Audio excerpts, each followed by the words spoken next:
আসসালামু আলাইকুম গাইস, কেমন আছেন সবাই? আশা করি সবাই ভালো আছেন। নতুন একটি ভিডিওতে হাজির হয়ে গেছি আমরা।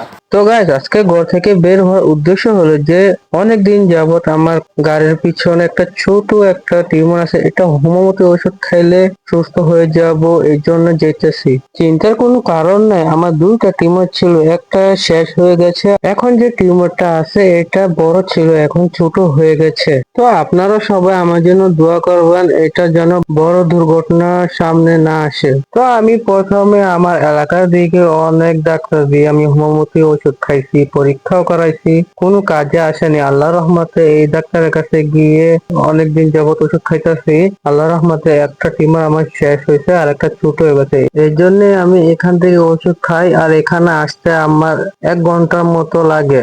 এই জায়গার নাম হলো বাঞ্ছারামপুর উজানচর শেখরকান্দি গ্রাম। তো ফাইনালি শেখরকান্দি চলে এসেছি। তো এখানে আসা দেখি ডাক্তার সাহেব এখনো আসেনি, উনি নাকি আসর নামাজ পড়ে বসে। তো এখন আমি কি করব? এখন বাজে 4টা, আসরের সময় হয়তো আরো 1 ঘন্টা বাকি, এখন আমি কি করবো? বড় মুসিবতে পড়ে গেছি। তো চিন্তা করে দেখলাম কোনো চিন্তাই নাই, তো নিজের গাড়ি নিয়ে গেছি, তো কোনো সমস্যা নাই, একটু ঘুরে আসি। এখানে তো আমার আত্মীয় নেই যে কেউ বাসে ঘুরে আসবো, এই জন্য একটু বের হইলাম, দেখি কোনো সুন্দর জায়গা পাই কিনা। বহুত ঘোরাঘুরি করে দেখলাম যে কোনো ঘোরার জায়গায় নেই, কোনো সুন্দর জায়গা পাইনি। অবশেষে একটি চায়ের দোকান ছিল, বহুত চা খাইছি, কিন্তু এই দোকানের মতো এত মজার চা আমি কোনো জীবনেই খাইনি, অনেক স্বাদ হয়েছে। তো ফাইনালি গাইজ ওষুধ নিয়ে নিচ্ছি, এখন বাড়িতে যাওয়ার সময় হয়েছে।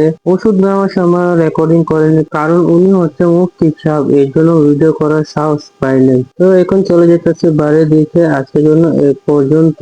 ভিডিও ভালো লাগলে লাইক কমেন্ট করে এবং শেয়ার করে দিবেন সবার কাছে। তো আমি বাড়িতে চলে যাইতেছি, আপনিও বাড়িতে যাওয়ার আগে লাল বাটনটা সাদা করে নিবেন। আল্লাহ হাফেজ।